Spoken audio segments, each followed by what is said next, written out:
In our lead story today, thousands of orphaned children in the Kibera slums of Nairobi, Kenya, do not go to school. They simply cannot afford the fees and have little hope of a better life. But thanks to a small group of donors, including some in the United States, some children will realize their dream of an education.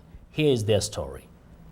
11-year-old Brian Amurama lives with his grandmother Elizabeth Aluda in this single room in the Kibera slums of Nairobi. They share it with Brian's 4-year-old sister Tulin, 6-year-old brother Bradley, and an adult relative. Brian starts his day by helping his younger siblings get ready for school. He serves them breakfast, usually just a cup of black tea, before they start the long walk to school. It takes the children approximately 20 minutes to navigate the busy morning traffic to get to school. Brian is always glad to get there. My favorite subject is Kiswahili and mathematics. Brian's hopes for a good education depend on a small community school, Red Rose Nursery and Children's Center. A retired Kenyan school teacher started it in 1998 with the help of outside donors. Ken Okoth is one of those donors. He grew up in poverty in the slums of Kibera. He got help from a number of people and eventually a scholarship to study at an American university. He now teaches at the Potomac School, a private institution in Northern Virginia, outside Washington. Okoth says his personal life experience motivates him to help the kids of Kibera. So I can't just sit back and think, I made it, I'm successful, I'll move on with life. I know at every stage somebody gave something to me and I can never pay them back for the help they gave me. Okoth has enlisted the help of fellow teachers and students at his school in Virginia to raise funds for the children in Kenya.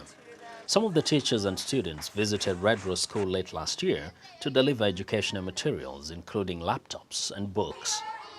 Protes Buluma is the deputy director at Red Rose.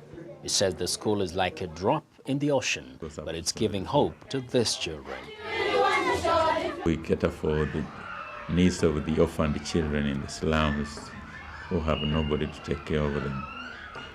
And so far we have now an establishment of 40 orphans out of a population of 89 kids.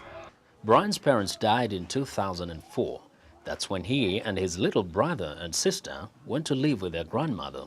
Elizabeth Aluda is among hundreds of thousands of Kenyans who live in extreme poverty in Kibera, on the south side of the capital, Nairobi. I don't have even a house.